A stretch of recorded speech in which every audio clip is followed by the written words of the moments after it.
Hello guys, another vlog for my YouTube channel. And then parang part 2 na rin to nung unang discussion ko about paggawa ng mga learning materials and module. So, pero dito sa anti-plagiarism strategies na i-discuss ko is covered na rin ito yung mga research papers like thesis and dissertations. And then yun nga, aside from dun sa paggawa ng mga learning materials and modules kasi minsan baka makapag-cite tayo ng mga uh, statements na galing pala sa ibang tao, and then gumamit din tayo ng downloaded pictures mula sa Google na may original author pala or gumawa nung art material na yon. So ito nga yung discuss natin about anti-plagiarism strategies for learning materials and research papers.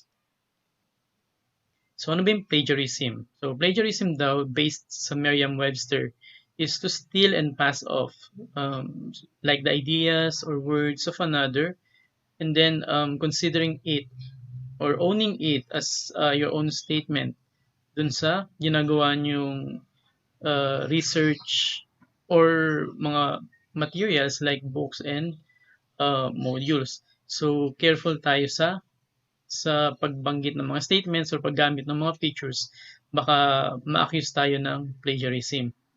So, before tayo dun sa formal discussion about plagiarism, siguro naalala natin yung kaso noon ni Senator Tito Soto. Actually, hindi siya kaso, but yung accusation sa kanya about plagiarism para i-support yung kanyang, nung panahon na yun, tinatawag na RH bill pa lang siya.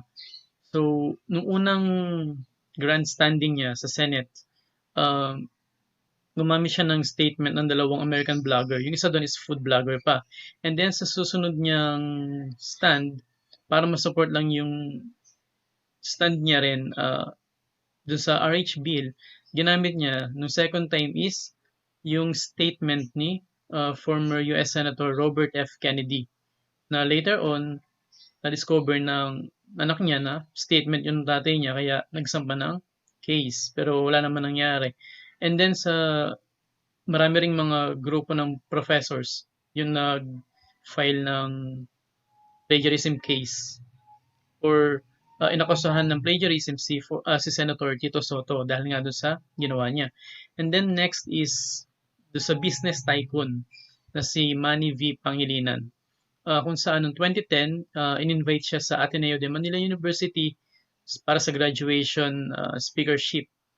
And then yung mga statements na ginamit niya are from the statements or speeches ni former US President Barack Obama, even ni Oprah Winfrey, and then ni J.K. Rowling. Pero ang maganda kay MVP is that tinanggap niya yung kanyang pagkakamali at humingi ng sorry at even nag-resign siya sa pamunuan ng Ateneo. Unlike dun sa kay Senator Tito Soto na dinepensahan lang niya yung sarili niya. Okay? And then, always remember guys na honesty is the foundation of good academic work. So, sa lahat ng gagawin natin, ng mga learning materials, and then ng mga researches, lagi natin i-consider yung pagiging honest natin dun sa work natin. Na pag sarili natin yung statement or yung pictures na ginamit na nandun, okay lang. Pero, pagka alam naman natin na hindi sa atin originally, wala namang masama kung mag-i-in-text citation tayo or bigay natin yung reference ng source.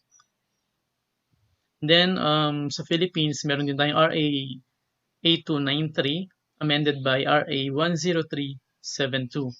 Yung tinatawag na copyright law. Yan. So, ano ba yung copyright law? Ito yung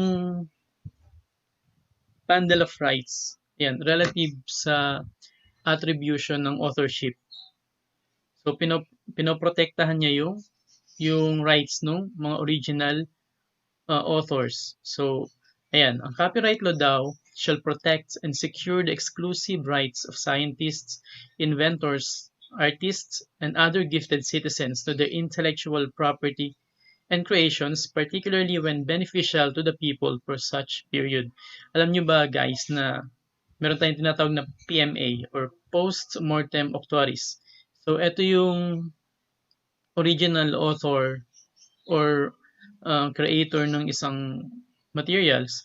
Kasi ang pwedeng i-copyright sa Philippines is mga speeches, mga arts, mga designs, mga books, even musical musical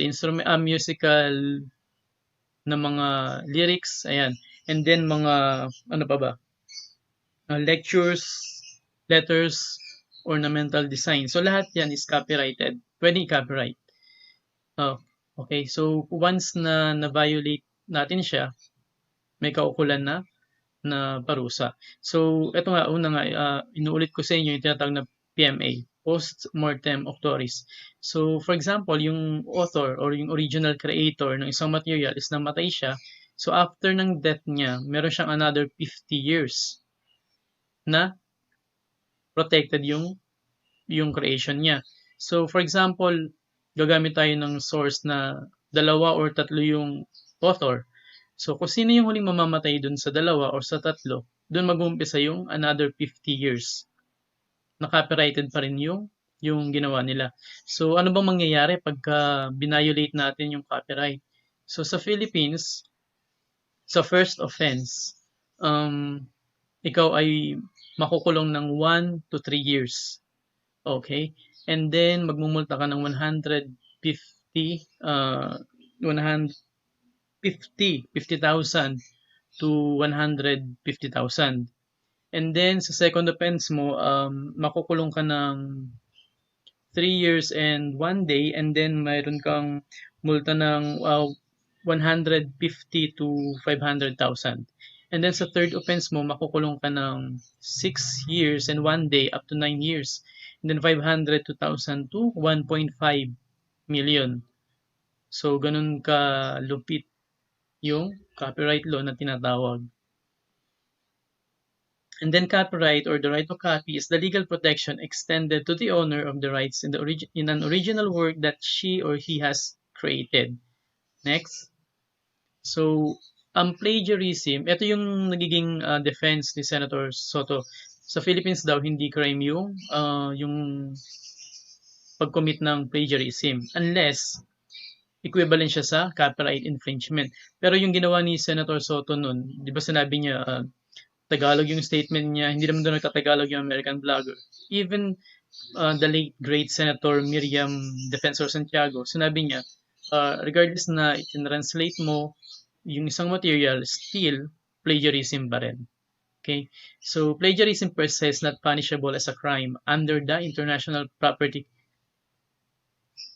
Code unless it also amounts to copyright infringement. So, yan nga. So, kailan ba masasabi na yung plagiarism is equivalent to copyright infringement? Kung substantial copying of a work yung ginamit, and then such work is copyright protected, the infringer had access to such work. Oh, so, for example, kilala niya yung pinagkuhanan niya, still, kailangan niyang cite. And then the author, copyright owner of such work did not give his consent to the copying. So itong mga to is from the 2014 Revised Thesis Rules and Graduate Legal Studies Institute Law of Thesis Center at Ateneo de Manila Law School. So ano ba yung mga types of plagiarism? Basically guys, may dalawang klase. Yung accidental plagiarism and then yung intentional plagiarism. Under ng intentional plagiarism, nandyan yung direct plagiarism, self-plagiarism, mosaic plagiarism, non-existent source, and global plagiarism. So, puntahan muna natin, ano ba ibig sabihin ng accidental plagiarism? So, pag sinabing accidental plagiarism, for example, isa kang writer ng learning modules or materials, or kahit ng research, study, thesis, or dissertations. And then, sa pagbabasa mo ng mga iba't ibang books prior dun sa ginawa mo, project mo, or kahit nung panahon na nag-aaral ka pa, so yung iba doon nare-retain sa utak mo. And then, during your writing process, nagamit mo siya. Diba?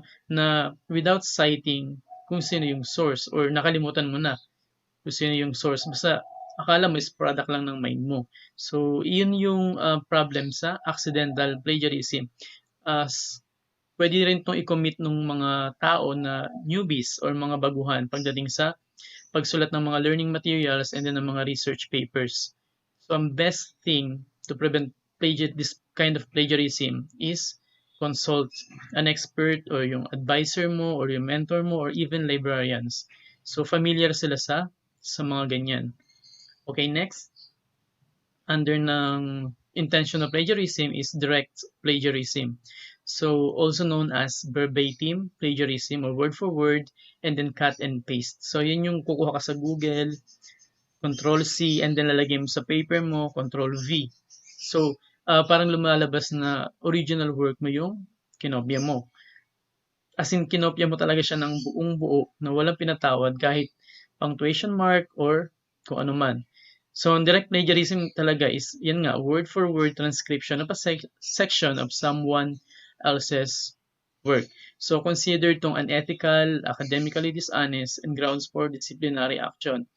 So, pag gumawa tayo ng mga learning materials and then later on, na-discover na plagiarized material siya, so pwede kayong makasuhan or yung agency nyo or yung nagsusupport sa inyo na agency ng copyright infringement and na-consider equal sa plagiarism. Or sa case ng mga students, pwede kayong, for example, di ba sabi ko nga sa inyo, plagiarism daw, according pala sa Ateneo, is not a crime sa Philippines. Pero, sa mga universities or colleges na naka-enroll kayo, para doon sa mga research writers, may mga sanctions pa rin. Pwedeng mabagsak kayo dun sa subject na yon or paulit sa inyo. Ang pinaka-worst, ayan, expulsion dun sa institution nyo. So, careful talaga. And then, self-plagiarism. So, nangyayari to kung, for example, isa akong estudyante, tapos, meron akong materials, assignment, or project na pinasa ko dun sa, for example, English 1. And then, sa next SEM, ipinasa ko sa English 2. Iba yung subject, iba yung professor. Pero ako yung nagsulat o writer. Still, considered plagiarism siya. Bakit? Unang-una is naka-earn ka na ng points para dun sa ipinasa mong paper. Pangalawa, even though original na work mo siya, still, consider siyang academic dishonesty. Kasi nga, naipasa mo na dun sa previous subject mo and then ipapasa mo pa ulit sa another subject. So, paano ma-avoid? I-credit mo kahit sa sarili mo or magpaalam ka dun sa professor kung pwede. Kasi nga, sabi ko sa inyo, graded na siya. And then ipapasa nyo ulit for another grade.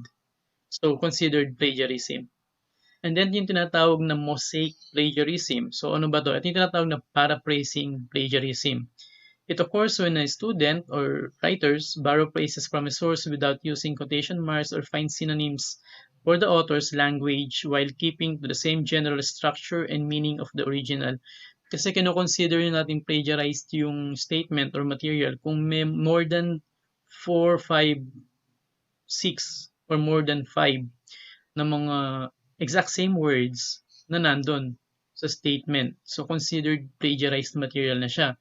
So, actually, aside from paraphrasing, meron din tayong tinatawag na quoting and summarizing. So, anong difference ng tatlo? Ang paraphrasing is, sa original statement, nagre-rephrase ka or nagre-reword ka para hindi talaga exact same words no original yung lumitaw. Sa quoting, for example, nahihirapan ka mag-paraphrase. So, kailangan mong i-cite. Kasi pag hindi mo isa-cite ng eksakto, may iba yung idea o yung concept. So, ang gagawin mo is quoting. So, lalagay mo siya ng double quotation mark and then kung sino yung source. So, in-text citation ang tawag. And then, ang summarizing naman, for example, napakahaba ng statement na kailangan mo, pero gusto mo lang makuha yung gist o yung pinaka-important na statement or words na magsusupport dun sa idea mo. So, yun yung tinatawag na summarizing. Next is non-existent source. So, nangyayari to pag for example, nag-download ka ng picture para sa iyong book or module or sa research paper mo, maglalagay ka ng map or etc. And then, hindi mo makita kung sino yung original na gumawa ng art material na yon. Or sa study mo, for example, then sa statements mo na nakalagay doon sa mga learning materials mo, mga modules, books, nag-cite ka ng mga statements na susupport dun sa sarili mong idea, pero later on, na-realize mo na hindi mo ma-recall kung sino yung original na nagsabi. Kaya ang gagawin mo, mag-iimbento ka ng source. So, yun yung tinatawag na non-existent source. So, consider din siya talagang plagiarism. At lumilitaw kasi rito na niloloko mo yung mga readers mo. Nung dahil sa hindi mo malaman kung kanino yung source, nag-imbento ka na lang. Kaya ang nangyayari dito, for example, sa mga tao na may related ng mga learning materials na gagawin or research paper, pag hinanap nila yung binanggit mo, hindi nila makikita kasi nga gawa-gawa mo lang. So ayan, non-existent source ang tawag doon. Next is yung tinatawag na global plagiarism.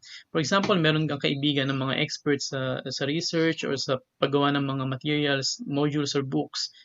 So, hinihingi mo yung tulong nila. Tapos gagawa ka nila, di ba? So, aside from friend, family, tapos later on, papalabasin mo na ikaw yung gumawa.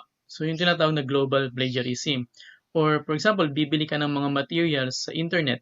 So, ayan, for example, pag na-research paper, yan, schoolsocks.com, pansterpapers.com, essaytown.com, etc. So, ayan, kinoconsider siya na global plagiarism or sa case sa Philippines, diba? Sa Recto, napakadaming mga prepared na mga researches na pwede mong bilhin. Kabisado na nga ng prof kung ano yung mga nilalaman nun. So, careful lang din, no? And then, paano ba maiwasan tong mga to? Of course, number one is proper referencing, cite your sources properly, and use a plagiarism checker. So, dito tayo sa number one. So, meron tayong tinatawag na in-text citation. So, ito nga yung sa loob ng research paper mo or ng books or module, uh, nagsasite ka dapat ng mga supporting na mga statements from another. Kaya doon ginagamit yung tinatawag na in-text citation. So nakalagay doon, nakalagay dyan ay author tsaka yung publication. Dapat nasa parenthesis. Pero for example, nasa region 4A ka, tapos gagawa ka ng modules or ng books, ang pinapagamit ng region natin is Chicago format. So, almost same lang din sila. Pag-aralan nyo na lang kung ano yung proper placing ng surname tsaka ng year of publication. So, yun lang naman yung mahalaga. At always remember na pag meron tayong in-text citation, meron siyang partner sa list of references or bibliographies. Kasi for example, nabasa ko dun sa ginawa niyong research paper or module or book na, uy, magagamit ko rin to dun sa gagawin ko. So, hahanapin ko sa likod yung kapartner niya. So, nandun sa list of references and bibliography yung complete information. Hindi lang yung nakalagay yung year tsaka yung surname ng author, kundi yung title mismo. Kahit siya online reference, published thesis and dissertations, books, or journals, kailangan yung complete details nandun sa list of reference or bibliography na tinatawag. And then, benefits of citing your sources. Of course, yan nga yung pinaka-meat ng discussion natin. It actually avoids being plagiarized yung materials nyo. And then, respects intellectual property ng yung original na creator nun, and then it helps reader find your sources. Yung nabanggit ko nga, dapat complete yung list of reference and bibliography, and then it adds credibility. So actually not just credibility, also integrity, and then trustworthiness nung ginawa nyo, and then respect ng ibang tao dun sa output nyo. And then yan, meron tayong mga plagiarism detection softwares. Nandiyan ang PlagScan, Turnitin, ETBlast, PlagTrapper, Plagius, Copyscape, Bifer, WriteChecked, Keytext, EasyBib, Dustball, Plagiarism Detector, and Plagiarisma. And then, gusto ko lang share na careful din kayo sa paggamit ng mga yan for the first time. Kasi, nga pala guys, may mga ano naman yan, may trial version, may free version, and then may paid version. So, regardless kahit ano sa tatlo, still, pag nag-upload kayo, for example, ng material nyo for plagiarism that check nyo, careful kayo. Kasi for example, sa una, magiging 10 or 10, for example, 10 to 15 lang yung plagiarized material dun sa ginawa nyo.